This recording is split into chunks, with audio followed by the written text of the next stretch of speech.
Hello. We get an echo. Yeah, it's just the YouTube page. It Oh, used to lovely. just stay muted, but it doesn't anymore. But I have to be Mhm. over there because I'm talking to the people. Yeah. Hello, people. You guys are all showing up this week. Thank you. That was fun last week, though. Okay, It but first, it was. hi, everyone. Welcome to Soul Wanderings. I am AJ, I am Natalie. and we hang out here for the majority of every Wednesday. And we talk about topics every week. And some we choose and some you choose. And we just have a conversation in our feels and our take on those topics. And it's a lot of fun. We enjoy it. And we're really grateful for all of you being here with us.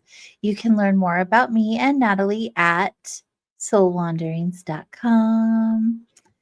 And during the day, we hang out at a place called Vibes, Mind, Body, Spirit, where we get to help people through their healing journeys with grief. Natalie does grief, I do trauma.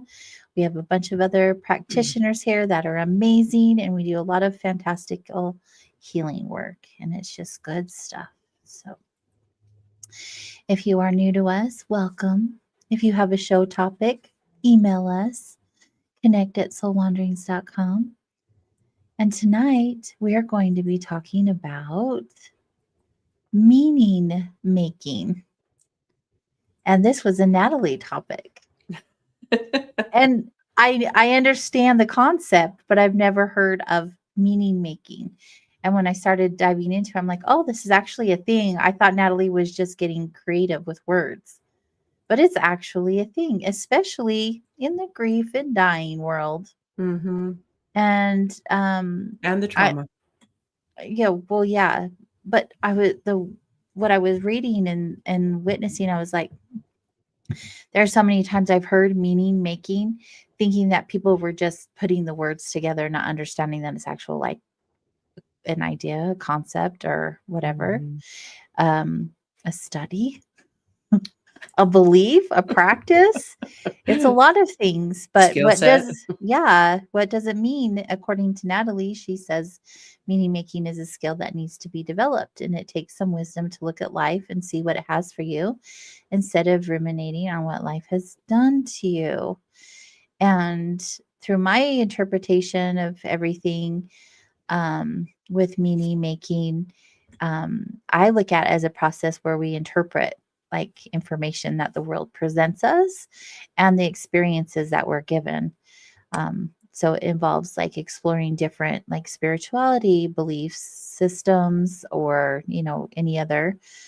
But um, as we grow spiritually and mentally and emotionally, the meanings we make of our situations often evolve as well. And so it's just like a plethora of experiences and how we navigate our way through them. And I'm excited to hear about all the things you have to say about it. I I love newish topic. I mean, it's the same topic, kind of. We've talked about this stuff before, different terminology. So yes. There's there's so many ways to look at things, and there are very common roots, of course. Meaning making lies underneath a lot of things that we've talked about. But when you um so life is happening, and so we'll just go with the death and dying and the grief that once someone has died, then one thing is that there's a lot of times where people have to then make meaning from their life as they go on without the person that gave them meaning. So that's one thing, that it's like, does your life mean anything at all just because it's your life? And when someone, like if a spouse or a child dies, no matter the age of the child, the person that's grieving gets to explore why their life matters when it's simply their life that they're living, not for the family or for the spouse or for the people that have died beyond them. So this is one aspect of even having life have meaning, which is an overarching um, thing to say, well, does this life mean something? And what does my life mean? What does it mean to be alive? So this can be an exploratory exercise where you can sit with a blank piece of paper or two and write out some things that come to you when it's like, what's my meaning? What is this? What does it matter? Even if you feel one with why it doesn't mean anything, Mm. also why would it mean something as you're exploring this concept now when why would it mean um I in my I am still assimilating. I have to tell you, my retreat, I came back, I don't know how I fit in my life sometimes. You definitely shifted. It's really fascinating to go into a space like that. But one of the concepts that came from that Stephen Jenkinson's work is wondering. When you wonder about something, and I think that's a good thing to bring up with this topic, is to allow yourself to wonder, which means to Mm. ask questions, to remove certainty and allow a questioning mind, some awe, some just exploration to come into your life if you feel stuck and you feel like something doesn't have any meaning, or we get so stuck by different things or events, significant emotional events or significant events in our life. We get really stuck. And so this exploratory mindset is helpful to realign yourself in the way that your life is now. Because if you had a significant event or a significant emotional event, your life is no longer what it was. You Mhm. may not even recognize yourself in the mirror Mhm. after having gone through different situations. So, one of the things is the meaning of life. What does your life mean? Yes, can we talk about the meaning of life? My favorite topic. What is the meaning of life? What is the meaning of life? I asked this. I had a really very small grief group yesterday. And so it was an intimate conversation between just three of us. So two participants and me. And that came up, that's like, what does life mean? Because one person has lost several of her family members. And so it happened to be the anniversary of her brother's death. And Mm. on that yesterday, Mm. that was 14 years ago, but Yeah. still on those days, and grief is patient and it waits. And then you explore the meaning of someone's death, even of how some causes of death are more difficult to integrate and accept than others. Mhm. And these are all parts of this concept of meaning making. So exploring what it would mean. And Mhm. there is a lot of language that goes into this, but not necessarily a lot of language. So to highlight what you had said, was the 4 and the 2. 4 and 2. Is how is life for you? Or how is it to you? How does life do to you the thing? How it's been Mhm. victimized. And if you feel, and it's a very, listen to things that you say, and if you feel that life is always happening to you, then that one thing that tells me, and if I were working with someone that was like that, one thing it tells me is that they do not trust their life. Yeah. And how often we don't trust our life as humans. I believe I've talked about this many times throughout the 9 years we've been doing the show. It's been a lot of there are so many times in my life before my NDE where that was it. Life was not good for me. I I literally was like, what is the point? And things were really, really challenging. And also, my life isn't that much. I mean, it is a lot easier for sure, but life is still happening, right? And so, there are still things that are taking place, but the way that I've learned to navigate my way through it by having an understanding that life is happening for me and everything is just an experience, a lesson, a growth opportunity. It's not because I'm cursed or I do have the channel of struggle and design. So I do struggle a lot. That is a thing, but having that understanding is easier to navigate my way through because it's like, oh, it is what it is. I have the I have the channel of struggle. So I just get to roll with it. When I've changed my mindset and really developed the practice of life is happening for me, there is nothing that I can't do. It has changed things from impossible to possible. And I've stopped taking life so seriously.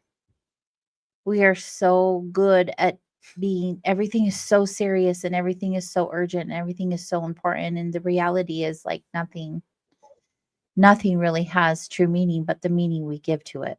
Mm. Mm-hmm. So, what are you going to do with that?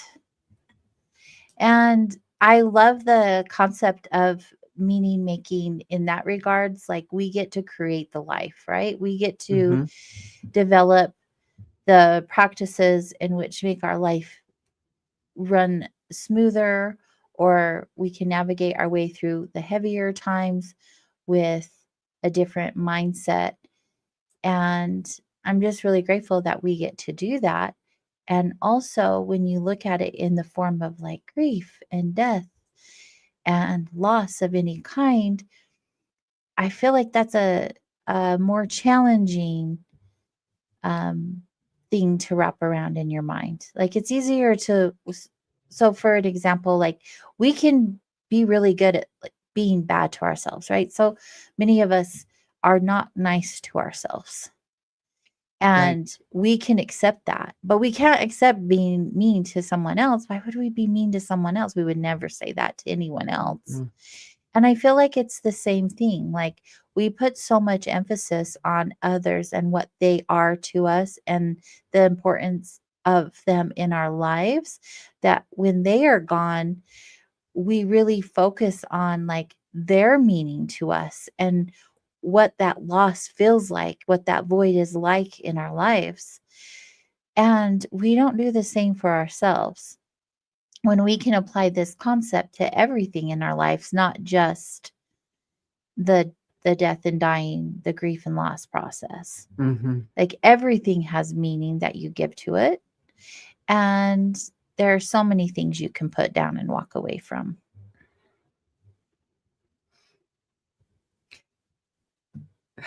Yes. Good. Yeah. It's like, pause for a moment to I just like just have kept that. feeling That like you was were going to so say good. something. So I'm like, pause. Go ahead, Natalie. You can talk. Well, it's echoing some of the things that you brought up, which is the interpretation, and nothing means anything except for the meaning we apply. So even Mhm. that, which is um, in many wise books, it's definitely in the Course of Miracles. Early Yes. on, early on, it's foundational teachings in the Course of Miracles that said nothing means anything except for the meaning I give it. Okay, just That feel was that for a so minute. challenging to wrap my head around when I first Right. read that. I Right, was but like, what kind of book is this? yeah. Like, it kind of made me angry Oh, that's because I'm good. like, That's a good start. why is everybody following this? You know, I didn't know what I know now. Right. So if the only meaning that's given is the meaning you give things, then that means the power's in your hands to adjust the meaning Hmm. of what you've put in there, or to discover what it is that you've actually given the meaning to things. Now, just think. I'm going to take a simple example. You know, we've talked about grief and loss, but I'm going to talk about a simple example that said, "Text don't have voices." except for the voices in your head. Mm-hmm. That's the only voice that could be given to a text. Unless someone has given you a voice message, that's different. Then there's tonation. But the tonation that's applied to a text is the meaning that you've applied to the different phrases or to that person or various things. So that's a very easy thing to exercise with. Is I was just driving up. Of course, sometimes I'm listening to the voice of Ra, and he's talking about, you can get and he happens to be talking about the word and talking about the voice. And so you can get a lot of meaning from someone that says, well, hi, or hi. You can say hi, it's like, oh, hello. I know people like that very close in my life that are like, hi. And I'm like, what's wrong? Nothing. Sounds like something's up. No. And then someone says hi to me. I'm like, hey, how's it going? That's right. Quite different. Quite different.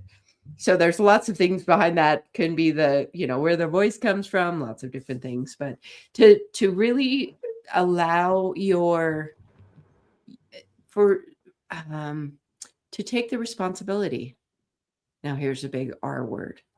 The responsibility for the interpreting, or the responsibility of the crazy voices that have gone sideways in the head, or to really pull in the meaning and allow that says, okay, so if something really difficult's happened to you, takes a lot of strength to really allow that thing to be a lesson that you don't resent and hate, which can lead to the person that interacted with you in a difficult or a traumatic way.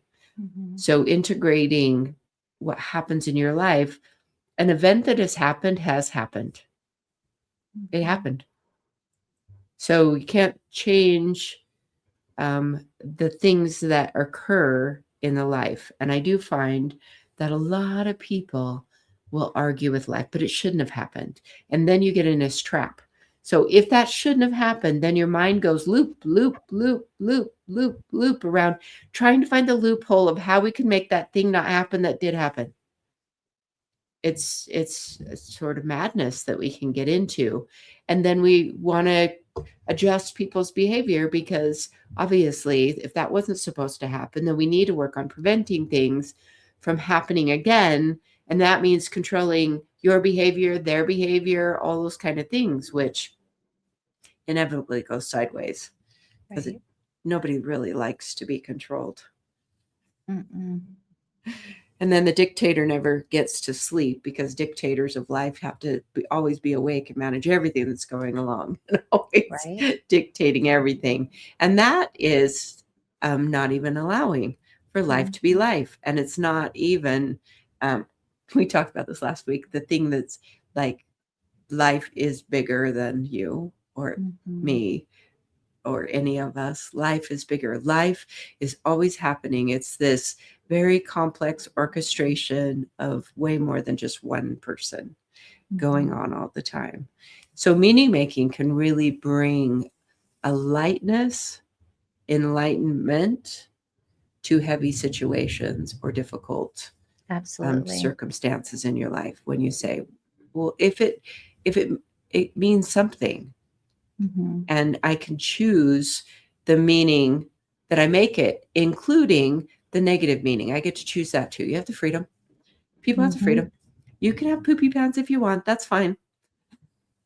It's okay. I'm going to pop this question up from Charles. If you are struggling to find meaning in your life, does this mean it is time for a change of goal, direction, or priorities? Sometimes that can mean that.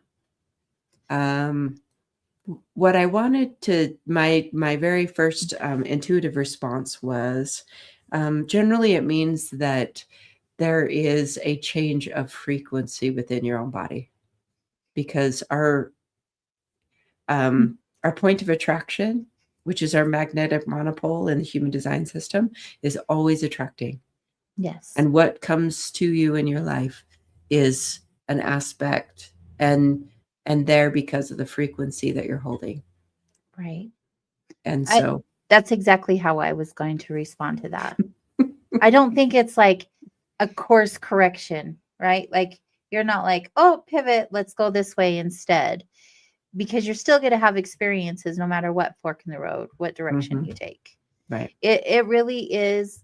I don't I don't like to say like positive mindset because it's not that, No. but it is finding joy in the journey. It is finding um, peace in the loss. It is finding gratitude in our experiences. However, we choose to show up and look at it, it's shifting the perspective. I would say it's and not to the point where you're like spiritually bypassing, right? That's a whole different direction. But just being okay with what is, like being aware of what the experience has to offer you instead of what it has to take away from you. And I think like, well, you would know with grief more than anything, and where I study death and dying, and that's the direction I'm headed. Like, there's so many times where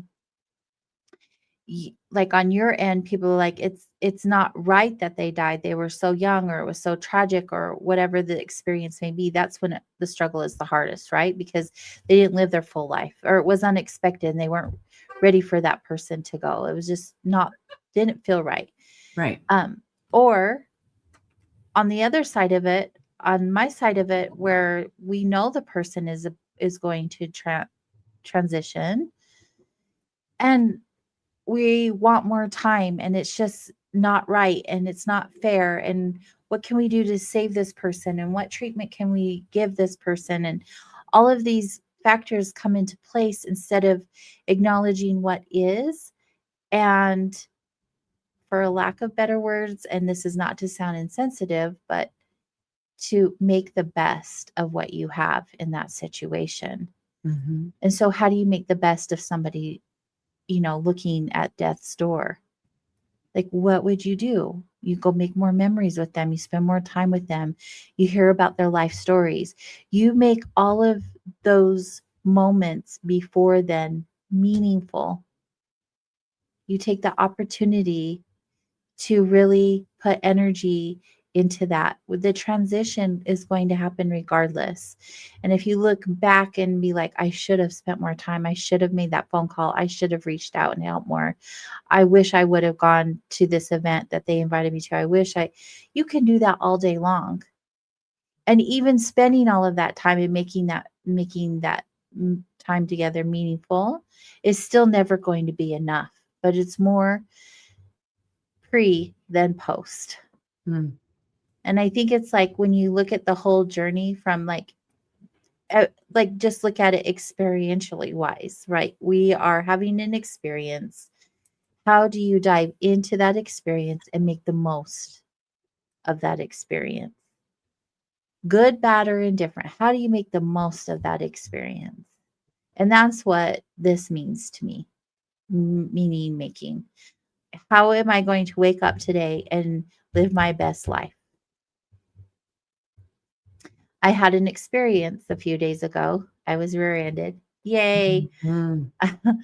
I literally was so calm during the whole thing other than my adrenaline.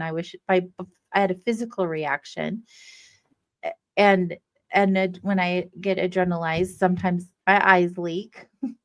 But like mentally and emotionally, I felt like I would have handled that experience so much differently 5, 10 years ago Mm. than I did the other day. I was really proud of myself with how calm I stayed and how I wasn't like, "Oh my gosh, I'm gonna have to do all of these things," right? I would have gotten to a really bad mental space because now I'm gonna have to go through more pain than I already go through. I'm gonna have to get my car fixed. I'm gonna have to talk to people I don't want to talk to. I'm gonna have to spend time being wasting, like, but instead I was just like, I am so grateful. I was only rear-ended. Things could have been so much different. I could have been, in a whole different situation where I didn't walk away. I couldn't drive my car or whatever it was. And I just felt like even though the situation was inconvenient and it still is very inconvenient, I am so blessed. Like, give me the pain. I will take the pain to have another day of being able to breathe, walk, talk, etc. And I feel like when it comes to this topic, that's what I'm talking about. Mhm. Is like, be here now.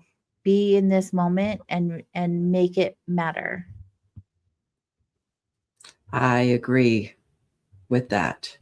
Being grounded in the present, because when we're caught up, um, like I was saying, trying to figure out why or battle with life, then you don't people then you don't you it pulls you away from your current life. I meet this often with people that are grieving, and I'm gonna use this language. So it's a very, very difficult thing to lose a spouse, especially if you had a lovely marriage and the marriage was great companionship. Can be difficult even if it wasn't, but in those situations, especially as people are a little older in their life, I find people that they just sit themselves down on the park bench or the bus bench waiting for the death bus to come and pick them up. Yeah, And they then stop living. yeah, they do. And it's just on pause. And grief does that. Grief really does um, inhabit quite a profound space in your life for a while. Mhm. It's a presence that'll visit frequently, and over time, the more that you get comfortable and you're with grief in a more easy way. I don't say easy as in like it's easy, but just more like, oh, okay, grief, there you are. Mhm. Again. I didn't know you'd visit so soon after the last visit, but okay, come in and sit down. Let's have some tea. And that's what I'm talking about with ease. And then you find that life gets to have its place too. But if you Yeah. don't have the space for grief, it occupies the space regardless of whether you're allowing it to or not. It'll just sit there, the elephant in the room, taking a chunk of your space up. And then life doesn't have as much space. Um, it's the way that it goes. Yeah. And so when you visit with it and you realize that our bodies, part of our discussion yesterday, and this often comes up, was those of us that are alive longer than our loved ones are the ones that carry the burden or the bag. It can be baggage, it can be burden of grieving Mhm. and learning and making meaning of loss and grief and the rainy days. We're here to make meaning of that. How do you make that mean something? And I can just tell you, I would not trade my grief moments. I wouldn't do it. I was so possessive of my grief too. Do you know what I did during this? This is mine. Love big, grieve hard. Right. Yeah. I was sharing that with somebody today, actually. There's people who grieve um, others who are still living in that deep, profound ways as Oh well. yes, yes, Yeah. yeah. Because life is it's ever flowing river. There's no, as soon as you watch the little drop in the river, it's gone. It's just ever present now. Right. Right. Whoa, what a topic, huh? Thanks for your participation in the chat room, everyone. If you are listening to us live, make sure you're hanging out on YouTube or Facebook or both if you're in one or the other. Chat's most active on YouTube. We have our wanderers. You guys are the best. Look at you showing up. I just have to say, last week we were here. You guys said be here on Thanksgiving Eve, and we were. I don't know where everyone else was. There's a few people, There but was. we You'll have had to check fun. out the replay for that. Yeah, we had fun still the same. So, yes, I'm. Oh, I thought that was Maria. Mary says, "You're speaking to me." Oh, Everyone who yes. wasn't here. Oh, and probably that Mary is probably talking about how she's, because I know her, and how she's had to find meaning in the things that have happened in her life. So, There's, go yeah, ahead. No, I no, thought go. you were going to say something. Hmm. Let's I'm going to ask you. Yes, Maria, I know. And I don't blame you. So, what is inspiring our meaning? Like what are ways to engage in meaning making? Why is it important for us to explore meaning making? Meaning making. Well, one of the things that if we don't explore, we're definitely at risk of being stuck with Mhm, past hanging out in our ever present now. It's mhm, like this full backpack that's you strap to your back every day that you get up, because you haven't taken those events out of the backpack and said, this means, I learned so much from this situation. um, there's there was a very difficult friendship that was profoundly instructional in my life. Like, even though it was, there were so many aspects about it that were really hard. It was hard to interact with the person. It was hard to see the person struggle so much. It was hard, um, to struggle the way that I did with it. And if I just took that and I just didn't make the meaning out of it, like, that person was such a profound teacher for me, and received the teachings, and all I did was said, this person, I could have this long list of crappy names or deep more against this person. Now, everything is frequency. So if I hold that negative energy towards this person, that person feels it. mhm. And there's no, like, they stimulate a cell and the sister cell across the planet feels it. Like, it's just proven.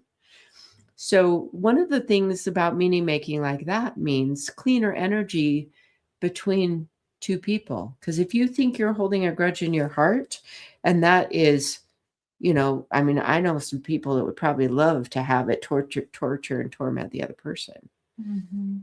But whatever we do to the other, we do to ourselves. So, because there is no other, all of these things are teachings. Mhm. So if we make meaning out of it, we put things to rest, and we file them in the moment of when they happened, instead of having them carried with you every day, because it doesn't go away unless you file it. And that's a way of filing it, of saying Mhm. that situation was something that I have learned from, and I've grown from. Yeah. And so that's one of the things I can think about that really is a benefit from it, is lightening your load. Yeah. And I know you've experienced lightening your load. A little bit. We're working on it. Well, all the time. Yeah, it's a very mindful activity. I also believe that beliefs get in the way, right? We we have like our assumptions, like our conditioning, our beliefs on the way things have to look and be, Hmm. and versus like what is actually true. So there's this lens we look through to see the world, and our beliefs develop that that context of the experiences, the people that we're surrounded by. And so I feel like a lot of that becomes like woven into our thoughts and our emotions and our behaviors.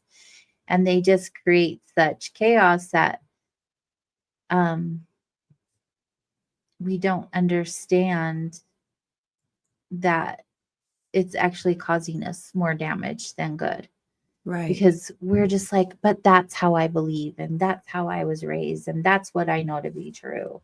And we cause a lot of our own suffering, not just that through that way, but I mean, that is the main way that we do create our own suffering, because we let our thoughts and our beliefs get in the way. And and often it's the tension between the beliefs we hold and the actual world around us that becomes the problem, right? Because things aren't aligning. But I feel like that's where the magic can happen for us, because when we get so uncomfortable, we're looking for a change. We're looking for something outside of ourselves. We're looking for something bigger. Ah, and I think that it's so important when we talk about meaning making, that we hold ourselves accountable, and like, what is our role in the suffering, and how can we shift the suffering? Can we learn something new? Can we maybe consider a different viewpoint? Can we ask somebody else to give us an authentic response to how we are acting or reacting, so we can have a different perspective? I think there's a lot of ways that we can navigate our way through it. We are just so good at being um, our worst enemies, right? We have to be open to learning Mm, and unpacking the baggage. Now, there's so many beliefs that are just given to you through conditioning that you may not even have a conscious awareness that you're holding a particular belief, or it may be just so woven into your language that you don't really notice, and you're not necessarily speaking in a conscious way. mhm, So it's as always, it's about raising your awareness. You got to raise the awareness of the language that you use and the framework or the paradigms that you're associating to life on a regular basis. And you have to have the willingness to maybe admit that you don't know everything. Like mhm. we're inherently limited. We can't even Right. see our back. So just to say, just in a physical sort of way, we are front-sighted as humans. We don't see 360 degrees. And so we don't see that anyway through even a cognitive perspective. We don't see everything on that very broad spectrum um, that has to take some work and some practice to broaden your perspective and think and challenge your own thoughts to say, what else could it be? What other way could I interpret this? How Mhm. else could I frame this that might feel lighter or different for me? Right. Even when it's the difficult, like there can be some really awful things. Humans do awful things to each other. Yeah.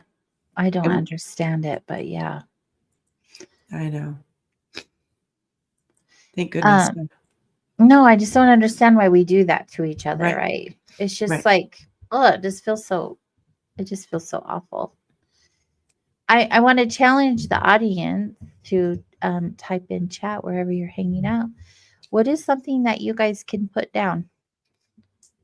What is something that you can put down and replace with something new, newer, brighter, and shinier? If you feel inclined to share, please do. Um, I love that, Ronald. He says Ronald moved Oh, and to a whole different place, a whole different state, a whole different life. He made a big leap of faith. That's pretty awesome. Oh, meaning making. I like it in the way that you've explained it. Um, did did Stephen bring up meaning making in your retreat that you went to recently? oh. Was that part of the experience that you had with him? Well, I mean, in so many ways. There was an underlying thread to the event because his most recent book is called Matrimony. Mm-hmm. And in that book, he's just exploring the history of matrimony and the way that if you go back sociologically, we definitely, and you go back far enough, we're talking about the tribe and how the tribes were, we needed to mix our blood. So we needed to associate and get married outside of the tribe so that you didn't end up having the genetics messed up. So you would actually, if you were a craftsman, like you crafted useful objects. A lot of times we don't have that as much now. We import all of our goods and well, not all of our goods, but it's so diluted now. So Mm-hmm. to go to the meaning on the level that we were talking about at the retreat was really profound. So we had this event one night, and we had each had to bring something that was precious to us. And we didn't have all the framework because we only had a little bit of information.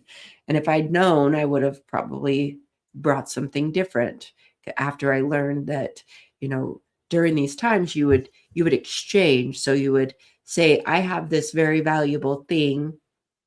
And he talked about like the aisle that in a wedding is the aisle, but the two tribes would sit on either side of the aisle, and they would have their craft or their valuable thing that would sit in front, and the other person would value it and they Mm-hmm. would want to give it value. So they were talking about that type of stuff. So coming from that, it's like to give a value that's not you providing the value. And we do this so much now with commerce, but to provide the value and have someone else value, that's those mean things. I have a little story about that. So there's part of that we learned from that. So this object that we took with us was very valuable to us and was difficult to give away. What I took wasn't valuable to two of the people that sat across from me. They appreciated the story that I had, but it wasn't valuable to them. So two people said, no, that's not a deal. No trade. I won't trade that, what you have. And I kind of knew it once I realized what the exercise was going to be. It's like, oh, that wasn't. So I ended up having to amp up the ante and trade something else that I had with me that was more valuable than that. Wow. Mm-hmm. And that's a different sort of examination that said, what am I carrying with me? What am I crafting that is valuable to the world around me? And I think that's an aspect that is good to bring up in this conversation to say, are you bringing a quality to the world? Are you being that citizen? Are you giving to the world something that's Mm-hmm. valuable? Or are you stagnated because you won't drop or put those things down that are weighing you down? I didn't mean to flip everyone off just now. Sorry about that. So socks, it makes me smile. I'm just going to ask, what's the story about socks? So both of my brothers married women from Venezuela. So their kids and grandkids are bilingual. And so in Spanish, SOCKS is it is what it is. And it also spells socks. I love that. Well, it is what it is one of my favorite sayings. I don't know, like I really aggravate people when I say that. Mm-hmm. Because they need to be the frequency of something that is truthful will vibrate the out of people. Yeah. Vibrate them.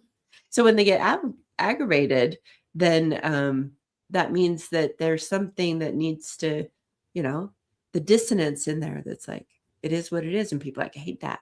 And you're like, why? Why? What would it mean Absolutely. if you agreed with it? Yeah. It's just like, really, there's so many, it's appropriate in so many ways. And it just helps me let things go. Right. Because I can't control it is what it is. Because it Yeah. is what it is. It just is. Mhm. And so,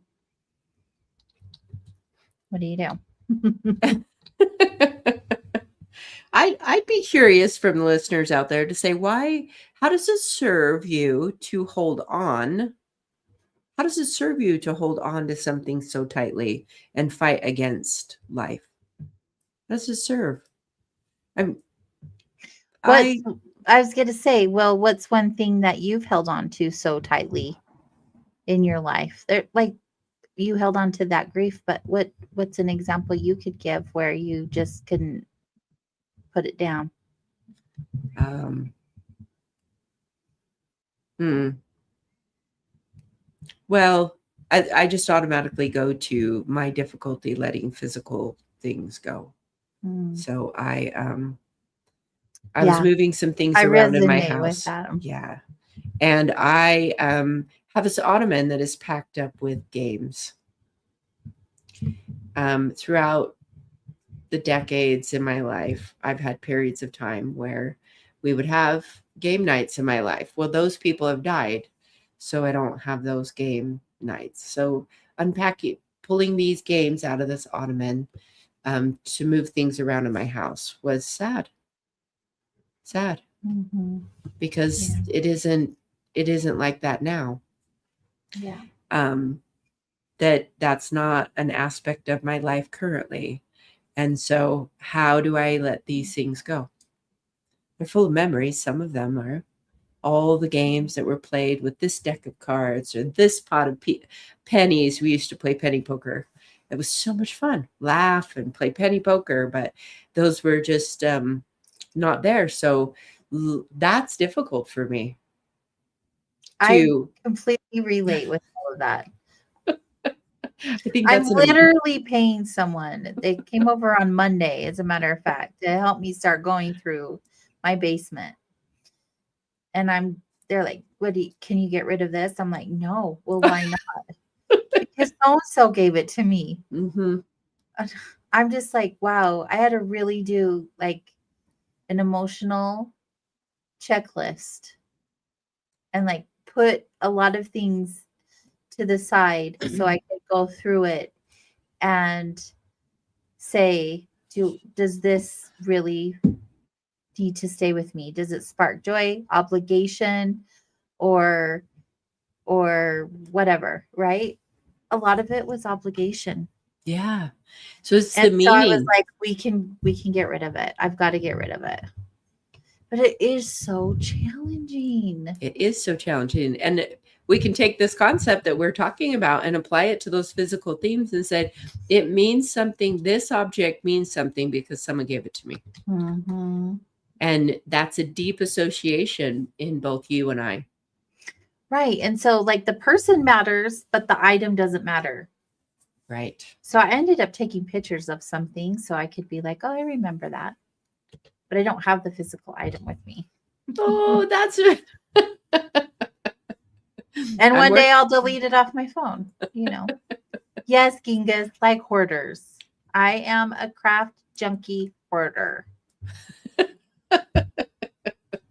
You guys, I just have to say, talk about meaning making. I create. It's like one of my love languages. It's the way that I heal. It's the way that I get through a lot of really challenging things in my life. I go to this little world where I just make things that mean something to me. How do you like that? It's But so when true. it's so true. But when I start making the things that will end up meaning something to me, I have to have all the things it takes to make the things that mean something to me. Someone's car alarm is going off. And so therefore, I end up with a basement full of things just like hoarders, Genghis, Yeah. but more organized. It's Still organized. this still the same. Still the same, you guys. I'm working on my traumas. But it is challenging. And side note, I have a hobby page now on TikTok. Oh, yeah. You It's should. so fun. I love it. We'll talk about that another time. But Yeah, so um here's our little lovely friend. It doesn't really serve me, just unable to move forward, stalled, very, very challenging objects and the internal environment of self. Mm. Thank you for sharing, Benita. And Genghis, I threw out a ton of jars thinking they would or could be used for something. After a couple years, all they did was take up space. So I finally threw them out. I'm only laughing because of my jar stash, because I will use them one day. Hmm. I will. I like jars I'll end too. up like your mother. Oh, yes. Mason jars. I have seen that people will store water in mason jars in Yeah. between using them. Yeah. Here's a question from Maria. If someone came in and removed the items without you present, do you think you would know everything they removed? Great question. I don't know that I know everything, but I would know some. Uh, Or maybe I'd come, well, maybe it depends on where they moved it from. That is really a good thing to carry forward in my next week as I'm moving things. well, it's interesting because I get so much slack around like my home environment from people and friends.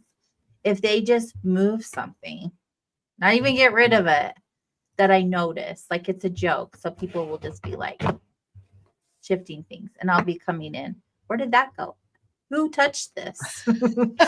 What's going on over here? Like I notice it all. That's the problem I have. Like I don't know what diagnosis that is, but I have that. Well, you definitely have spatial awareness, an incredible tunement to in the environment. Yeah, it's a blessing and a curse. Yeah, the amount that I had, I'm sure I have too many mason jars. Yeah. I do. I have a lot. I went through quite a bit of them recently. Yeah, and it's something else having someone come into your space and like go through your boxes and be like, "What the do you need this? When's the last time you saw this? Have you used this recently?" Those are hard questions. Yes, yes, and yes. I need it all. Because one day, I'm going to need that because I have this idea in my head. I just haven't gotten to it yet. It makes sense. It does make sense. And also, we can talk about like items cluttering up. It's the same thing with our thoughts, you guys. Yes. Like we can feel so overwhelmed and shut down when people start asking us questions about our feelings, about our thoughts, about our direction, Mm-hmm. that it's really easy to get into the places where we just feel like we can't make meaning of anything because it just feels so messy. So when I say what is one thing you can put down, and I really encourage you to put some thought into that and consider putting something down in this next week. Like really put something down that's been heavy that you're like, why am I carrying? Why am I carrying this with me? And how much lighter would I feel without it? And what can I put in its place that feels better? Or do I need to leave it empty? Um, Benita, it would be as hard as it might seem intrusive. Yeah, yeah. It was emotional for me, for sure. But I did it on purpose. I did it with intention because I wanted the accountability. Right. I ended up getting rid of more things that way than I would have on my own. I would have justified it. Oh, I'll just keep it. Oh, And I that's don't need to brave. keep the things. I don't need to keep the things.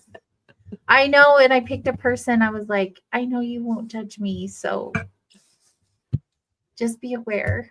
Right. I have a hoarding problem, like Inga says. Sometimes I find it's easier to help someone than necessarily go through the things, but Mhm. I've definitely, if I look back over the years, I look at how far I've come with the ability to let go, how much Yeah. more I had than I had now, and then affirming that within myself. But I find myself, the older I get, the clearer space I want. I don't need, I just don't need the extra stuff. Yeah. Oh, that I agree with someone about that, what she said. Resentment for someone's actions towards you that maybe happened years ago. There are some things that I carry like that Mhm. because I have an idea that the person ought to have behaved a different way. Um, Human Mhm. design really helps me so much. It's so profound on the level that I can accept a person when I see their way through the Mhm. body graph, through the way that they're literally designed to operate. And I really tell myself, I don't have the right to tell someone to be their not self. In fact, it's not healthy for me to Mhm. want to push that onto someone else. Like it's like they deserve to be able to be themselves. I want everyone around me to be themselves, even when it's hard to understand when they're not like me. Thank Right. goodness, because it'd be boring if everyone was like me. Holy cow, Right. that's just not as Oh, we would just be interesting. talking about human design all of the time. We do All of that. us, but all of the time. Or grief All of the time. all the time. It's all the time thing. It's Or all meaning the time. making or yes, feelings or I had It's you had a what? today I needed to get the energy, so I thought about you today because I was put on the music, dancing in the kitchen, going back to some of my old tunes. I love some Savage Garden. Today I listened to Savage Garden. Ooh, That old was tune. throwback. And it's like, oh, then get my body moving and dancing and It's so good. it's dance party in the kitchen kind of day. That lets some things go. There's something. Dancing lets things go. That's Yeah, one way to it's just go. energy. Yeah. Mhm. You guys, I joke about dance parties in the kitchen, but I do it every morning, literally. When my coffee's going, I've got the music going and the Apollo going, and I am shaking my body because you're just getting rid of stagnant energy, moving new energy in. It's so good. Get your heart pumping. It's That's right. awesome. Dance it out. Dance it out. I always say, when in doubt, dance it out. Shake your body. I'm not so shaking my body lately, but Right. get there. You guys, this was a fun topic. Yeah. Thank Yeah. you all for showing up and participating with us and sharing your thoughts. So I'll be interested to hear if you choose to share what you chose to set down and then decide not to pick back up.